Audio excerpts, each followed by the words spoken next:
iṣẹ́ ọlọ́run náà ni ìyàwó àlọ́. kábíyèsí rẹ̀ ọba ńlá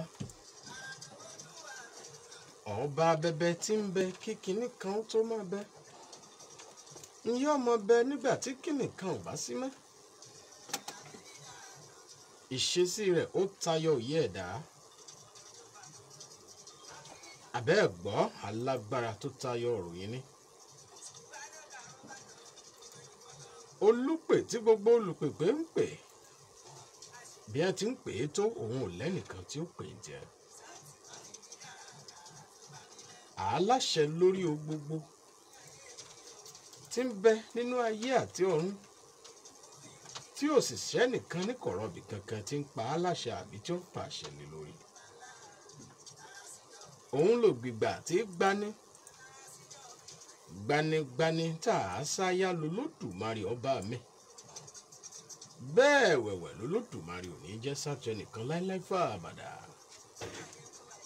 àáfúnni lọ́gbọ́n àtòyé ni tí ò sì ṣe bẹ́ẹ̀ gbọ́gbọ́n àtòyé lọ́wọ́ ẹnì kankan ọba tí ń pa ni tẹ́nìkan ò ní pa ayọ̀ ni tẹ́nìkan ò ní fún lóúnjẹ ṣọ́ni tẹ́nìkan ọ̀ṣọ́ ọba mi Èdùmàrè tí ń fúnni nípò tá ò ní yọ nípò láíláí fún àbàdà kábíyèsí rẹ̀ Olódùmarè ọba. ọmọ ìdájá wọn ló burú jù òfò nínú tọ́lá òun dá ọmọ ìdájá wọn ló burú jù.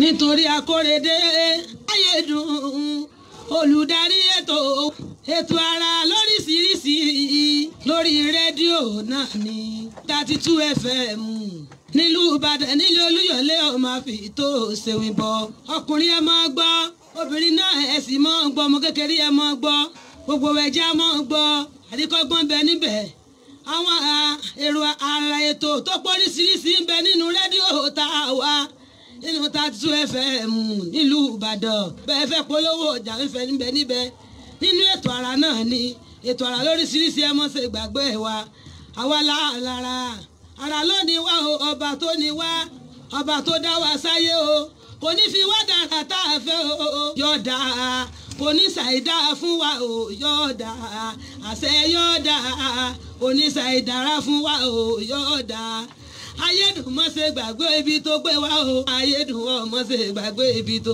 mọ́ ṣe gbàgbé ẹrántí ilé o ayédùn ọmọ ṣe gbàgbé ẹrántí ilé.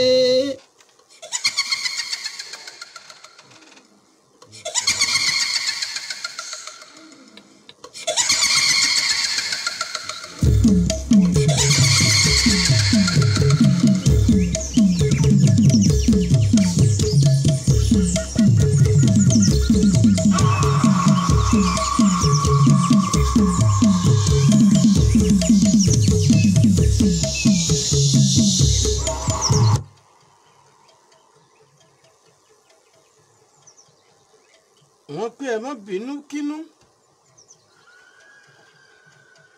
ẹ pé nítorí kíni wọ́n nítorí kẹ́ ẹ má bá jìjàkíjà ẹni bẹ́ẹ̀ bá jìjàkíjà ńkọ́ wọ́n pé ẹ mọ̀ jẹ̀bi kẹ́bì nítorí kẹ́ ẹ má bá jẹ̀bi kẹ́bì ẹ wá má jìjàkíjà.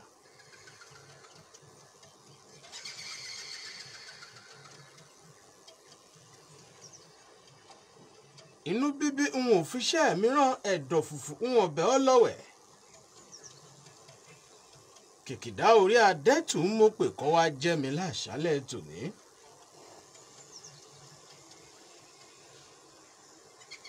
ṣèbí kódé bá ń là á tàkù tó kódé amọ̀túndé lálẹ́ tòní o. ẹ bọ̀ mo bọ̀ náà ní tẹ̀ bọ̀yìn amọ̀tún ti bọ̀ láṣálẹ̀ tòní. ọpẹ́ pàtàkì lọ́wọ́ Olódùmarè ọba mi aláàbò olùṣọ́ aláàánú wa nígbà gbogbo bí ti ń dáàbò ẹ̀bùn wa náà ní ìfìṣọ́ rẹ̀ ṣọ́ wa bí gbogbo ẹ̀ ti lágbára tó Ọlọ́run ọba mi ń kà wá yẹ mẹ́ni tí ó tún máa bẹ láyé láàyè àti lálàáfíà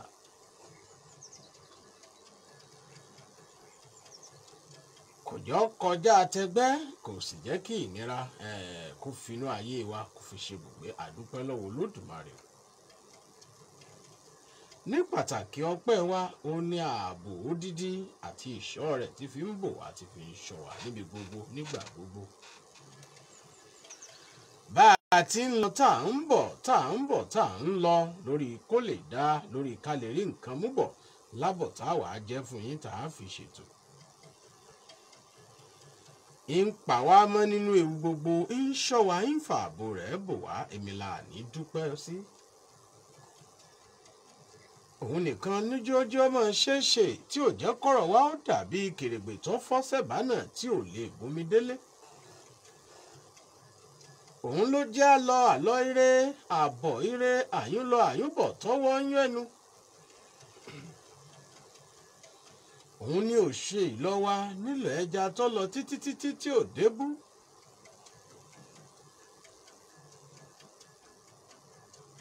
kò ṣèlọ́wà nílò kọ̀ọ̀kan tó lọ títí títí ọ̀dálẹ̀ odò. ó jẹ́ ká lọ re ká ríre mú bọ̀ ká sì tún mórí délé àdúpẹ́ Olódùmarè ọba. ìlú wo la tún lọ kí ni nǹkan àrà tá a fẹ́ mú bẹ̀. ẹ̀jẹ̀ ń rojú ọjà kí n bọ́ ń bà bá padà dé lódìdí láàmú wọnú ètò àrà fún talẹ̀ ètò ní ẹ̀lẹ́mbẹ̀ wo ẹ̀kú kalẹ̀.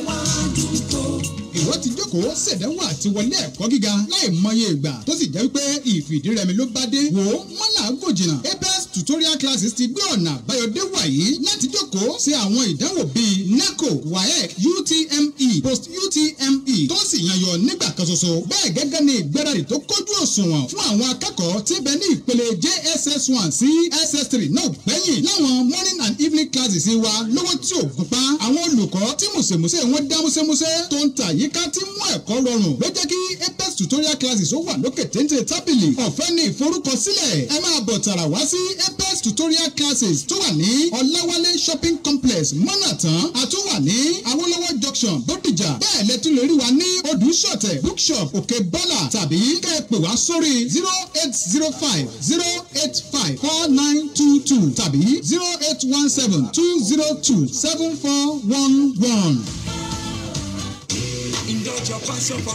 Real Naija men walk and talk with confidence. Real Naija men drink Naija Cafe Rum, a true Nigerian brand with a unique blend of rum and coffee. Naija Cafe Rum ignites your Naija spirit, be it sport, fashion, culture, or food. Naija Cafe Rum takes you to the next level, bursting with a natural coffee aroma and alcoholic kick for your taste buds. It is your unique Naija brand. It is Naija Cafe Rum, perfectly crafted for the proud people. Drink responsibly, not for persons under 18. ṣé ilẹ̀ lélẹ̀ ni àbúrò ẹja ó yé mi náà lẹ́nu nígbà mo débẹ̀ ń jẹta mo ní wá tó fi hàn wọ́n náà ìgbà tí ọ̀rọ̀ ta rẹ̀ fún mi wájú ọlọ́wọ́ àtẹ̀yàn kò sí nǹkan kan tó jọ mọ́ báyìí lórí rẹ̀ o. inú ẹ̀rùn lọ́rọ̀ àánú wọn àbí inú ẹ̀rùn mọ́ra àbájọ ọgbọ́n àgbọ́njù lọ́ fẹ́ pa ọ́. mo ti ní kó jẹ́ lọ sọ́dọ̀ Dynamics Homes and Properties àwọn gẹ́gẹ́ ní ànilẹ̀ tó jójúlówó tí kì í ṣe nù rà bí irú ilé tọrọ yìí.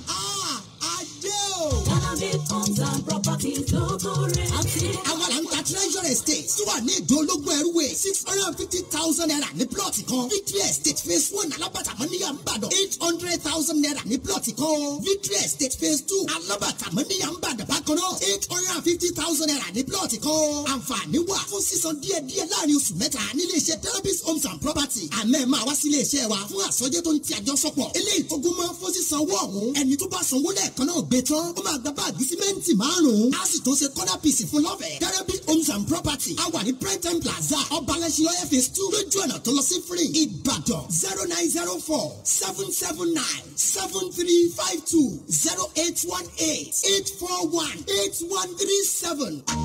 ṣòfẹ́ mọ̀dí rẹ̀ bí mo ṣe ń dábìí ẹ̀dùn rọ̀bì òwe health concern global consult and multilevel marketing cooperative investment credit society limited tó jalagbàtà fún gbogbo àwọn iléeṣẹ́ tó ń ṣe herbal food supplement nílẹ̀ òkèèrè làṣírí ibẹ̀ bí wọn náà bá fẹ́ lè ra tó péye tó wọ́n sì tún máa rogó sápò rẹ̀ lọ́nà tó lẹ̀ jíìtì tó sì máa gbàdá mẹ́wàá sí ìdá mẹ́ẹ̀ẹ́dógún lórí owó tó fi dókòwò lóṣooṣù láì kiri ọjà tàbí múrì ìfárà wa ẹ̀yin tẹ́ fẹ́ dókòwò papọ̀ pẹ̀lú wa àtẹ̀yin tẹ́ ti bá a dókòwò papọ̀ tẹ́lẹ̀ ẹ máa gba tíkẹ́ẹ̀tì tẹ́ fi kópa nínú ìdíje yìí kó tó ríire tí ó wáyé lọ́jọ́ kejì oṣù kẹwàá ọdún tá a wà yìí níbi tẹ́ ti fọkọ̀ ayọ́kẹ́lẹ́ ìrìnàjò sí Dubai lọ́ọ̀tìlẹ̀ ká níbi sẹ́mẹ́ntì gbẹ́dọ̀lẹ̀ ọ̀kadà jẹnẹrétọ̀ fìríjì àtètò ẹ̀kọ́ ọ̀fẹ́ ọlọ́dún kan fáwọn ọmọ wa ṣe fàjẹ́ àjọ tó ń rí sí ìyíkoto ìdíje oríire buwọ́lu ètò yìí kàsílẹ̀ iṣẹ́ health concern lẹ́gbẹ̀lẹ́ epo MRS ní kọjá Bishop Leaf Academy Ìwòrò Ìbàdàn àti ní Stanbic Bank Building Niger West Area Challenge Ìbàdàn pé 090504816 090504816 health concern sọ ìlera dọ̀rọ̀. òkú ọmọ kì í ṣe tèmi àtòkú aya o. ẹni àfàdúrà gbàrẹ́ o ó tó yẹ ká lọ kọ gbogbo nǹkan àfẹ́ nínú pàdé àdúrà nígbà yìí kú ọlọ́jọ́ mẹ́ta 72 hours with God. bàbá ìsọjí orí afẹ́fẹ́ Prophet Táíwò Òjó ti CAC májẹ̀mú àánú ni Ọlọ́run ká ṣe àpàdé àdúrà ìfúnlóṣù mẹ́ta. àkórí ìtìjú yìí bẹ̀rẹ̀ láti Friday 11 Saturday 12 àti Sunday 13. nígbà tí mo wò ó fín when I look at it more closely gbogbo ẹrù ogun tí ì ṣe tiẹ̀ ó tó àkókò fún ọ láti wá jálẹ̀ nú àdúrà ìkórìtà ìpínyà pẹ̀lú ìwà tógun ní 72 hours ti ọ̀tà yìí ọ̀pọ̀ rẹ̀ sí Ọlọ́run àti àwọn olórí ẹ̀mí bíi Tọ́pẹ́ Àlàbí Dáre Melody Ìlàjà Akíntúndé Ọlọ́run sọ bẹ́ẹ̀ Kẹ́ni Ológun Àrà Bridget Adénúbí Esther ni wọ́n máa pẹ̀lú bàbá ìsọjí orí afẹ́fẹ́ Prophet Táíwò Òjó ṣiṣẹ́ rẹ̀ ṣiṣẹ́ Mexican tó wà ní kìlómítà 18 Ifẹ̀ Ìbàdàn expressway ló ṣẹ́gẹ́rẹ́ láti máa pàdé ọkọ̀ ọ̀fẹ́ máa wà ní Ìwòrò Dàtó Olúbàdàn estate aago mẹ́sàn-án òwúrọ̀ tá a bá ti wọnú ìpàdé àdúrà lọ́jọ́ Friday ọjọ́ Monday la máa ṣe orí ọ̀fẹ́ ẹrù ogun tí kì í ṣe tiẹ̀ Mexican ní kò wá lọ já sí nínú àdúrà.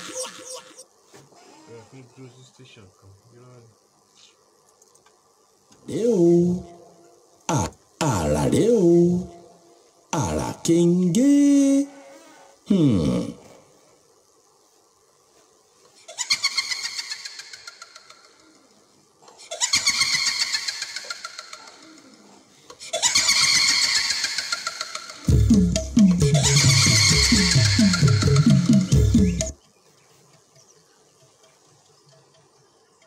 ẹ kú etí gbọ́ ètò àrà ń tẹ̀ wájú láti ìkànnì ìfẹ̀yìn 32 FM 94.9 àjàkẹ́rin Cocoa House gbẹ̀ nílẹ̀ Ìbàdàn.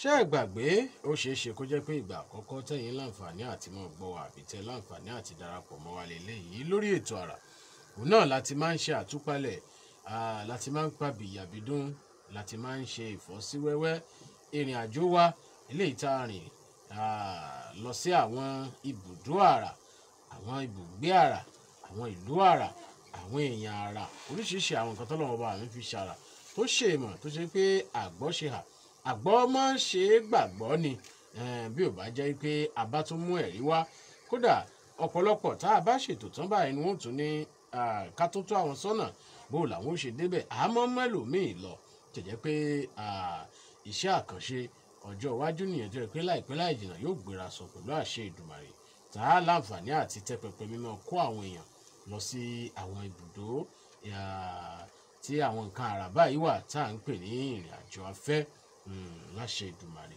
àmọ́ àwọn tá a mọ́ gbéyẹ̀wò rẹ̀ ní tá a bá rí a wá ṣàlàyé fún yín tá a bá mú bọ̀ bẹ́ẹ̀ sì ni àmọ́ láǹfààní àti fi sí àwọn ojúpọ̀ ayélujára wa gbogbo ká lè bá a mọ bí nǹkan ti lọ àti ti àmúbọ̀ ìrìn àjò ṣáà tún ti ṣetán lálẹ́ tòní ọ̀mẹ́lẹ̀ sí mọ́mọ́ tún ti dé o ọmọ àyọ̀nù tátìbejì mo tún gbọ́ tòde lálẹ́ tòní mo dé kíkankan lúgbẹ́ èdè kọ́mọ jálulẹ̀ ìran ọmọ létí ẹ súnmọ́ bí ẹ wá jàjẹ́ yóò àjẹsẹ́kù kẹ́ẹ̀tún rìn dì pamọ́ èmi a mọ̀ wípé ọ̀tọ̀ lára ọ̀tọ̀ lára ọ̀tọ̀ lára ọ̀tọ̀ lára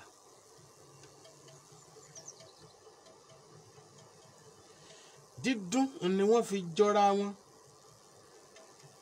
ìṣe wọn ọ̀tọ̀ iṣẹ́ wọn ọ̀tọ̀ ìwà wọn ọ̀tọ̀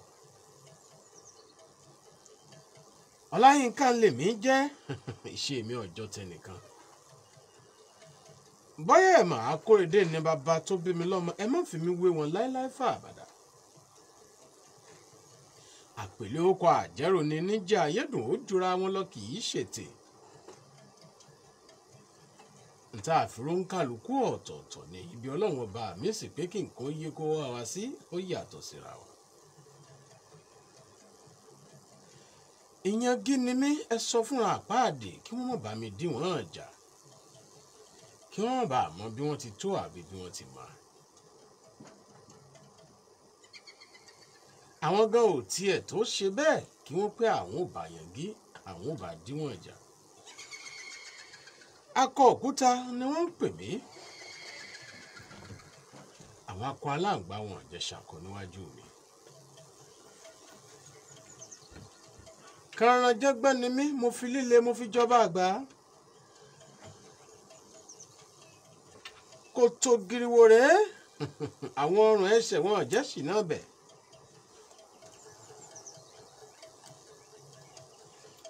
Bóyá ẹ mọ̀ bí agbárí ti tó ṣe wípé kìkìdá egun ni kò sẹ́lẹ̀mí eyín nínú wọn.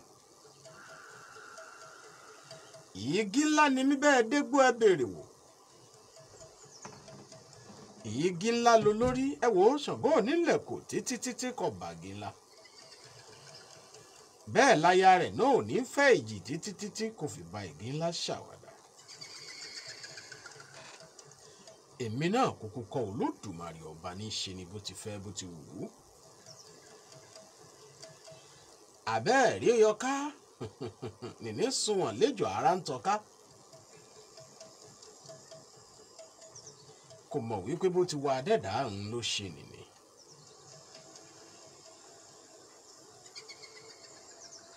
Bóyá ẹ mọ̀ bíbí ńlá bí ọlá mẹ́rin. Àbímọ́ ní tẹwà ọ̀kín. Èmi ni mo lóhùn mi èdè mi tèmi ní ṣe kọjọ́ tẹ́nìkan. Azeez Lukman Àkànjí ẹ̀gbọ́n mi dáadáa ṣàlàáfíà lẹ́wà. Owólabí Lékan ẹja Usmanu ẹ̀lẹ́ẹ̀kú dédé àókò yìí o. Akintí Travels and Tours Limited ṣàlàáfíà ni ọmọ ìyá mi dáadáa. Bó o ní UK bó o ní London yóò mọ bójú ẹ̀ o.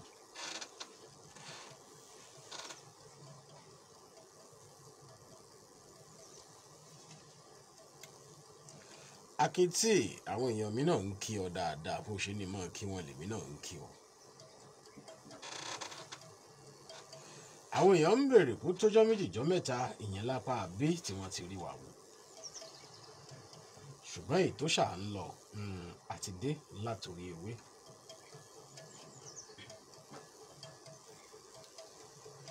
Àmọ́ tó ti gbé kinní ọ̀hún dé ẹ̀jẹ̀ àtòjọ fìtílélẹ̀ lálẹ́ ètò mi. Ẹ̀yin àdánkọ́ ẹ̀ wá múṣẹ́ṣe kẹrù fóòbẹ̀. Aráalé ẹ̀sọ̀ fara òkò bẹ́ẹ̀ tí ń wò ó tẹ̀ ń gbọ́ ẹ máa ṣí ààrẹ. Mo rántí láì ìgbà tí ò tíì sí gbogbo ojúbọ ayélujára yìí báwọn bàbá wa bẹ́ẹ̀ bá ń ṣètò ńgbà náà wọ́n ní ẹ ké síra yín kára wájú ó pèrò ẹ̀yìn kó nílé apá tó po nílé apá òsì. Ṣùgbọ́n gbogbo ẹ̀ ti lu jára wọn báyìí ẹ kàn máa ṣí ààrẹ gbogbo ibi tí ẹ bá ti ń láǹfààní àti máa rí wa wò ni. Alára ń kọ́ bàbá ń wí fún wọn nílà oòrùn pé mọ̀mọ́ tó ti dé o ajérò ẹ fi iṣẹ́ mi jẹ́ níwọ̀ oòrùn. Ọ̀rọ̀gún o ẹ mọ́ ọjà àrùkò mi ẹ mú dé gúúsù àríwá tí dáàrin gbogbo yíká orílẹ̀ àgbáyé. Ṣèbẹ́yìn náà lẹ sọ bẹ́ẹ̀ ẹwà èdè Yorùbá ní kì í ṣọ̀fọ̀ báfẹ́fẹ́ bá ti fẹ́ yọ kàngi oko láàmúlẹ̀ká. Bàbá sì ti gbé kẹrìndínlẹ́gbẹ̀ẹ́ dọ́jà àtọmọdé tàgbà ni wọ́n bá ní ìjọ. Sìkìrìmìdì ọmọ tó ti dé o àfàìmọ̀ ni kó ní mọ́ra ẹ̀fìrẹ́ gbogbo ẹ̀fì kó àmọ́ra o. Ẹ̀yin náà lẹ́ni ohun rere ohun rere ohun rere ńlá kéré fi pòjò ohun rere.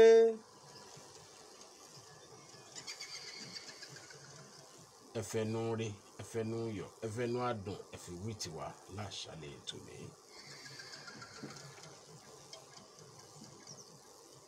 ìlú kan ń bẹ tí wọ́n ń pè ní ìṣàrun. ìṣàrun dòdòrè.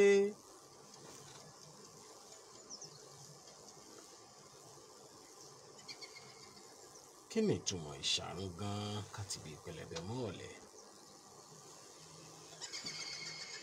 kí la bá débi ó kọ ìgà? kí ni wọ́n ń pè ní ìṣà tó run?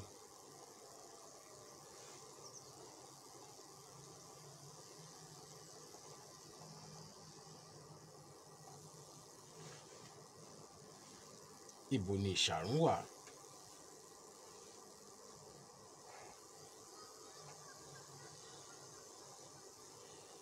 ìṣàrun ìpínlẹ̀ Oǹdó ló wà. tá a bá ti kúrò ní Iléṣà,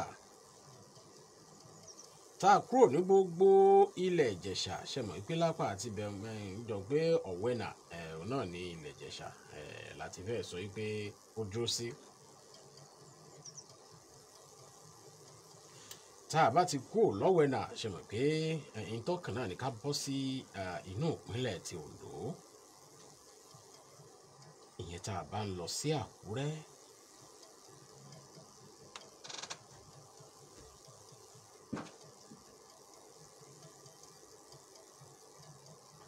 a tún kọ àwọn ìlú míì lójú ọ̀nà. bá a bá kò ń bẹ̀, ibi tó súnmọ́ ìlú tá à ń lọ gangan òun náà ni Arákejì.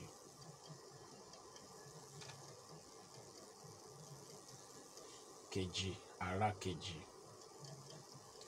tá a bá ti kúrò ní Arákejì, ìṣàrun òun náà ló kàn. láti ọ̀nà tó yà lọ sí ìṣàrun sí ìlú Àkúrẹ́ tó ṣe lùlù ìpínlẹ̀ Oǹdó bí 20 ìṣẹ́jú ni. kí ni ń bẹ ní ìṣàrun? kí la gbọ́, kí la kà?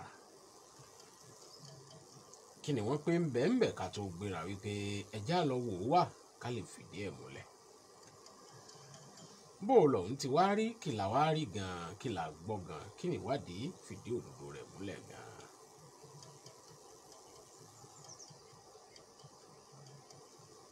ihò Elérú, Cave of Ashes.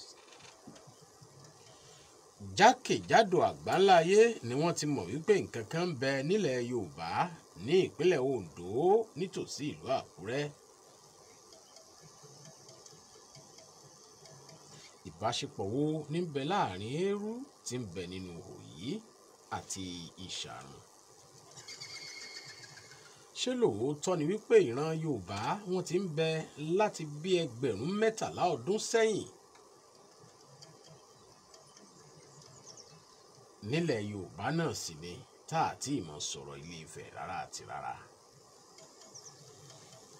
òun ló fi jẹ́ pé ìwádìí ọ̀fíntótó àti ọ̀rìn kínníwín ó jẹ́ ká mọ̀ wípé Odùduwà ọ̀rọ̀ rẹ̀ dàbí ọ̀rọ̀ oníṣẹ́ ńlá ànábì wa Muhammad sallallahu alayhi wa sallam. mo sì pé ọkàn ìdè ọwọ́ àgbẹ̀gbọ́n torí pé àwọn ọba wọ́n ti jẹ ìṣèjọba ti lọ ní Ilé Ifẹ̀ kó tó di pé Odùduwà dé tóun náà gbàjọba. nínú àwọn tó gbajúmọ̀ tí wọ́n ti ṣèdarí Ilé Ifẹ̀ rí ni àwọn Ògbò. nínú àwọn orúkọ oyè ọba ilé yìí tá a ti jẹrí Ilé Ifẹ̀ òun náà ni Ọlọ́fin. tó o bá rí ẹni tí ń gbá lórí rẹ̀ tó sọ fún ọ wípé Odùduwà kọ́ ni bàbá Yorùbá, má sọ pé kò mọ̀ tí ń sọ. ó ní kó ṣàwò yóò sì ṣàlàyé fún ọ. ṣùgbọ́n tá a bá ń sọ àwọn tọrọ òye wọn ni wọ́n tún bẹ̀rẹ̀ wọ́n tún fẹ́ máa pinnu àwọn Yorùbá náà ní ìgbà kan àwo kan èṣe ṣèwádìí kò mọ̀ kàn máa fàtà mọ́ máa ta mọ́. àbí gbogbo ohun tí à ń sọ̀rọ̀ Odùduwà ní ìsìn ẹgbẹ̀rún mélòó ni ká ìwádìí tó sì fìdí ẹ̀ múlẹ̀ pé àwọn bàbá wa àwọn ìran Yorùbá wọ́n ti ń bẹ láti bí 13,000 ọdún sẹ́yìn. gbogbo ohun tá a mú bọ̀ níṣẹ́ ìwádìí yìí ló kó iṣẹ́ ìwádìí rẹ̀ o. ihò ìlérú là wà lọ ọ̀pọ̀lọpọ̀ àwọn nǹkan ló fara hàn sí wa. ibìkan ń bẹ tí wọ́n ń pè ní ẹ̀rẹ́jà ojú ọ̀nà yìí ọgbà mọ́tò ṣùgbọ́n ọmọnìyàn méjì ò gbọ́dọ̀ pàdé ara wọn bẹ̀. ẹ̀já rojú ọjà ká lọ kábọ̀ ẹ sì mọ̀ wípé ànífì kankan dùn yín lẹ́sẹẹsẹ láàmú mu ìwọ̀n tá a bá lè mú wá lálẹ́ yìí náà láàmú bàdìjọ́ ẹjọ́ àmọ́ tẹ̀ wájú ẹ̀ lẹ́ńbẹ̀ wo ẹ kú kalẹ̀.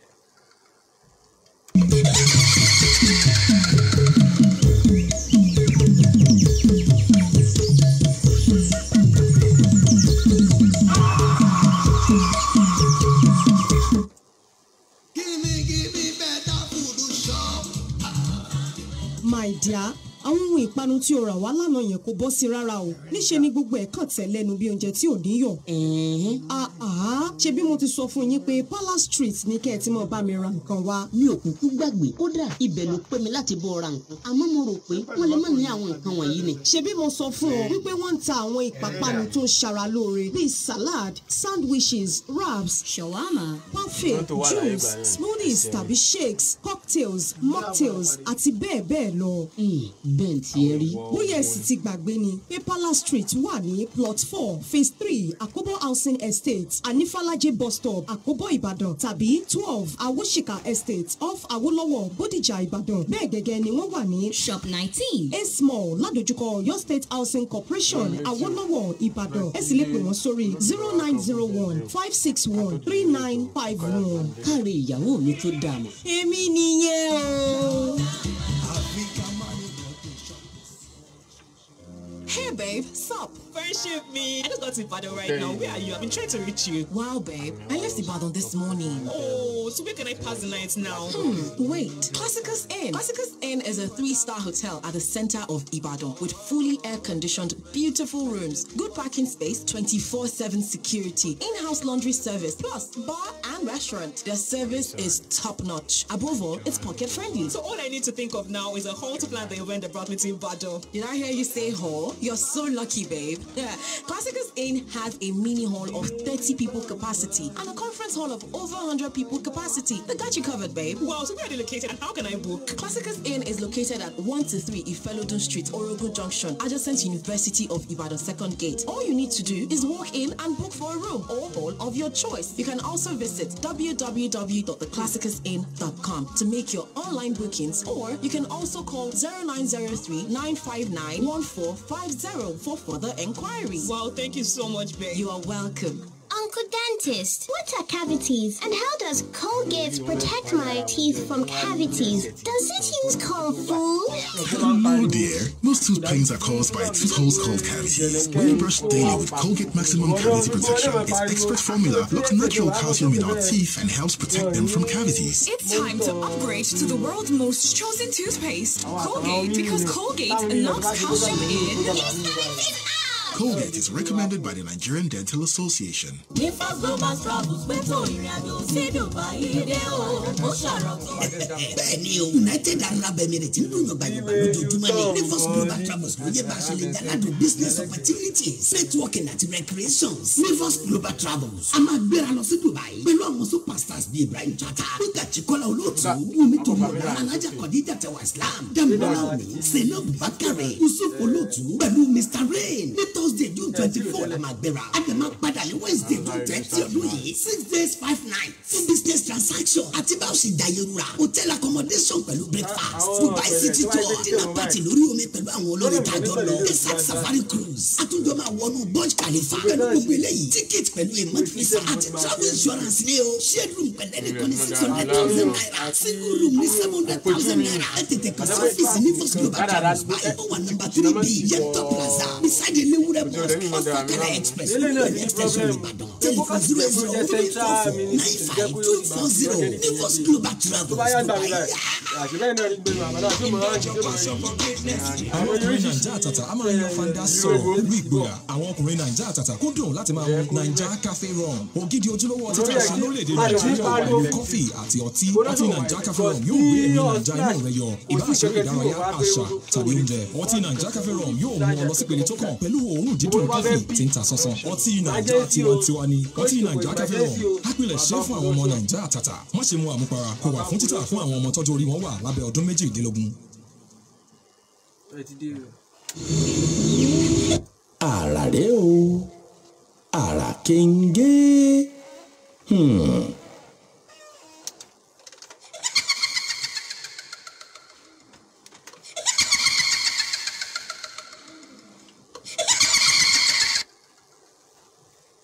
ẹ̀kọ́ etí gbọ́ ètò ara ń tẹ̀ wájú láti ìkànnì ìfẹ̀yìn ẹ̀ 32 FM 94.9 àjàkẹ́rin kòkó àwùjọgbẹ̀ nílẹ̀ Ìbàdàn. ẹjẹ́ àṣẹ báyìí ká má bàa dára wa ní àgàrà ẹjẹ́ àṣẹ báyìí ká má lọ tààrà sí ìlú ìṣàrun ìwọ̀n tá a bá lè mú wá á sọ díẹ̀ nínú àwọn tó bá kù tá a tún máa bọ́ síwájú kó tó di pa àdìde lórí ètò fún tàlẹ́ ètò ni ẹ̀yin náà mọ̀ pé ìṣẹ́jú 55 ni lónìí àti ẹ̀ ní 50 ìṣẹ́jú ó túmọ̀ sí pé ogun tá a ní kò ju bí ìṣẹ́jú 10 lọ wọ́n. kábíyèsí o ọba Joseph Adébọ̀bọ́lá Awólẹ́yẹ JP aṣàrun tìlú ìṣàrun kádé ọpẹ́ lórí kí bàtà ọpẹ́ lẹ́sẹ̀ kẹsìbá ọjẹ kò pẹ́.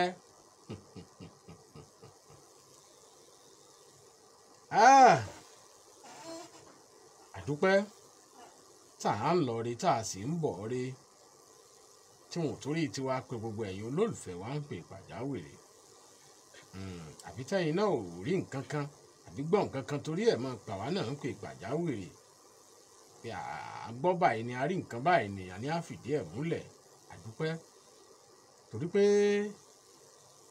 kéèyàn ó kàn rìn ìrìn ẹsẹ̀ 2 mẹ́ta 4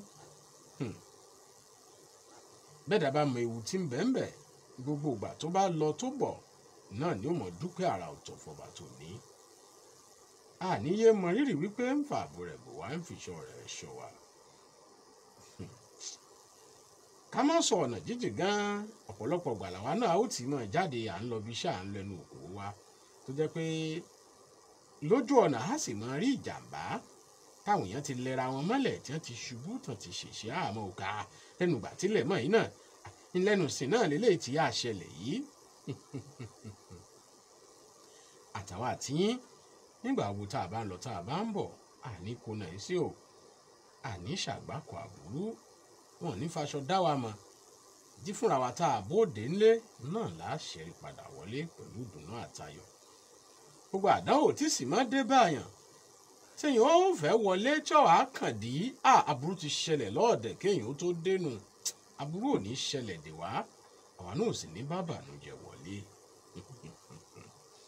àmì àṣẹ Èdùmàrè. ẹ já mọ́ lọ sọ́dọ̀ kábíyèsí aṣàrun tìlú ìṣàrun bàbá ò bá dákọ̀ wọn wọ́n sì bá wa fárá ètò èyí tá a fẹ́ gbọ́ yìí ó lé ní ìṣẹ́jú 3 dáadáa. bó o ní gègé àti tákàdá wa fọ́nrán ká nǹkan lẹ̀ ń kọ́ ṣé gbogbo ẹ̀ ti dúró sẹ̀pẹ́sẹ̀pẹ́ fìgọ̀ 8. bàbá ó ṣàlàyé fún wa tá à ń pè ní ìṣàrun gan-an kí lorírun ìṣàrun gan-an nílùú ìṣàrun. orúkọ míì wo ńlá ń pe ìṣàrun àbí kí ní jẹ́ níbẹ̀rẹ̀ pẹ̀pẹ̀ kọ́rọ̀ ti ìṣàrun tó ṣẹlẹ̀ kó tó wá di pé àwa fi ń pe ìlú yìí. ńbò la ti rí ìlọ́rọ̀ ẹ gbọ́ kí ló fà á tí wọ́n fi ń pe ìṣàrun pàápàá jùlọ ibi orírun gangan tí ihò Elérú wà kí ló fà á tí wọ́n fi ń pe ibẹ̀ ní ilẹ̀ òwúrọ̀. ṣé lóòótọ́ ni wípé pẹ̀lú àkọsílẹ̀ àti tíwádìí sọ kódà tí èyí ṣe pé ìwádìí alábẹ́lé ìwádìí tó kálé kákò ní tó jẹ́ wípé ìbò aláwọ̀ funfun ló ṣe ìwádìí yìí pẹ̀lú ìmọ̀ ìjìnlẹ̀ ìmọ̀ ẹ̀rọ àti agbára mímọ̀ iye òǹkà ọdún tí nǹkan tó wà nínú ilẹ̀ ti lò archaeology kọ́ ni wọ́n ń pè é gbogbo eléyìí ni wọ́n papọ̀ ni wọ́n fi ń fìdí ẹ̀ múlẹ̀ wípé apá kan ìran Yorùbá ìṣàrun ní ihò Elérú nílẹ̀ Òwúrọ̀ náà ni wọ́n ti ṣí lọ tá a fi ráwọn tó tó ṣí dé Ilé Ifẹ̀ ńbẹ̀.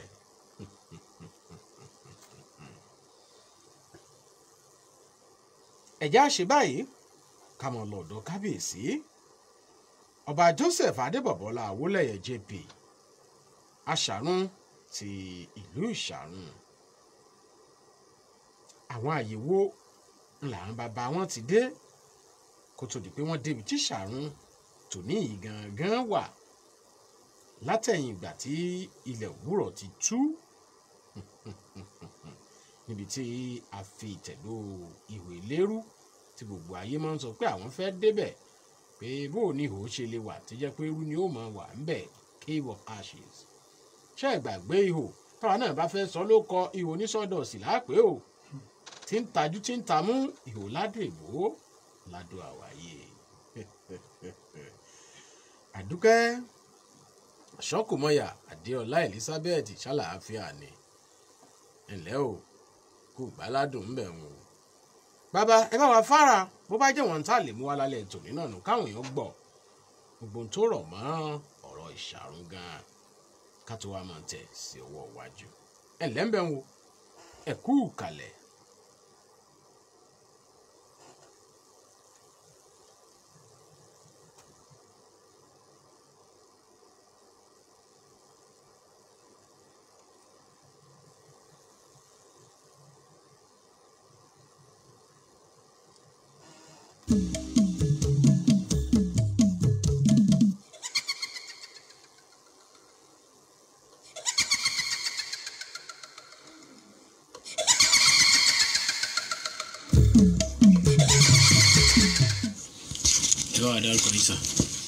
èmi ni ọba Joseph Adébọ̀bọ́lá Awólẹ́yìn JP aṣàrun of ìṣàrun Ìfẹ́dọ̀rẹ́ local government Ondo State. gẹ́gẹ́ bí ẹ̀yin àgbàlagbà ṣe máa ń wí okùn ní gbùngbùngbùn kó má níbi tá a ti fà wá ń bọ̀ láti rí orúkọ ìlú ìṣàrun. ìwò Elérú láti rí. ìwò Elérú yẹn jẹ́ ilẹ̀ ìṣẹ̀ǹbáyé kọjá fọ ibẹ̀ lápá kan lẹ̀ Yorùbá ti ṣẹ̀. ìwò Elérú yẹn ti wà kó dúdú àtọ̀ wá sífẹ̀. tí gbogbo ìran àṣàrun ti gbébẹ̀ tẹ́lẹ̀ ìgbà tí àwọn baba ńlá wa tó wà ń bẹ ṣọdẹ wọ́n dẹ̀ ṣàgbẹ̀ àwọn ìyá wa mọ ìṣà ìgbà tí olórí bẹ́ẹ̀ dàgbà kórè bíi àgbáre ìgbà yẹn ni ìṣà yẹn pòórá. kí là ń pè ní ìṣà? èyí tí olóyìnbó pẹ̀lú kòkò. ìkòkò. òun la pè òṣà la pè ní tiwa bí. so ìgbà tí apá kan àwọn tó ń gbé lébẹ̀ tán túká apá kan wà ní ìṣàrun náà níbí tán ò lọ apá kan lọ sàgbàdo apá kan lọ sọ̀wọ̀ kan dẹ̀ dọ̀wọ̀ wọn dẹ̀ dára sí méjì apá kan tó ọ̀wọ̀ yẹn lọ sí àmọ̀pẹ̀tù so ọ̀pọ̀lọpọ̀ ìlú ní ìṣàrun wà tí èmi gan ò mọ̀ ibẹ̀ yẹn ó fi hàn pé abẹ́lẹ̀ apá kan lẹ̀ Yorùbá ti ṣẹ̀ kò ti jẹ́ ìgbà kan rí kó o lé bẹ̀bẹ̀ yẹn tí ìṣà yẹn pòórá òun lè kàn ṣẹ́ǹjì kúrò ńbẹ̀ la fi jẹ́ ìṣàrun òlóró láàrin jẹ́ lọ́rọ̀ ayé níbẹ̀. òlóró lọ́rọ̀ ayé ṣùgbọ́n ìgbà kan kúrò ńbẹ̀ náà ṣẹ́ǹjì orúkọ sí ìṣàrun. ẹ má bínú sá fún àwọn tó jẹ́ pé Yorùbá àjùmọ̀lò nìkan ni wọ́n gbọ́ ìṣàrun yẹn kí ni ìtumọ̀ rẹ̀? òun la mú jẹ́ ìṣàrun òun la mú jẹ́ pípòórá tí kó tó pòórá yẹn pé ìṣàrun tó bàjẹ́ nǹkan bàjẹ́ òun la mú jẹ́ ìṣàrun ilẹ̀ Òwúrọ̀ ilẹ̀ Òwúrọ̀ torí ọ̀pọ̀lọpọ̀ olùlé ti bẹ̀ yẹn lọ ìwé tó wà lọ́wọ́ mi ó túmọ̀ ọ̀pọ̀ àlàyé rẹ̀ kì í bá ṣe o ìyàn rí lébẹ̀ ìṣàrun yẹn ti wà bí nǹkan bí 1822 bí kọ̀tẹ́pẹ́ ọlá ẹ̀yàn aṣáájú rẹ̀ àná aṣáájú rí àyàn bíi 11,200 years náà ti bẹ́ẹ̀rì rẹ̀ síbẹ̀. So 11,200 years ni ẹ mọ̀ pé Odùduwà gan kò tí ì wá sí Ifẹ̀. Ọyẹ́ mi gbà pé òótọ́ ni apá kan Yorùbá pé ibẹ̀ yẹn náà ti lọ. Apá kan ìṣàrun lọ sífẹ̀ nígbà tí olúlújùlú wá ń gba ọmọlẹ̀ nífẹ̀. Apá kan kọ lọ sífẹ̀ yẹn. Àgàn dìde fẹ̀ kan gbá mọ́lẹ̀ tí láti fẹ́ wá. Apá kan dúró sífẹ̀ náà tán bá wọn wá tán ti wà nífẹ̀ ọ̀hún di bá ti sọ. Tán bá dá òfin Ọ̀ọ̀ni àárẹ̀ àṣàrun lébẹ̀. Ìṣètò àdúgbò wa lébẹ̀ lé làgìrì. Àrà rèé o, àrà kéńgé.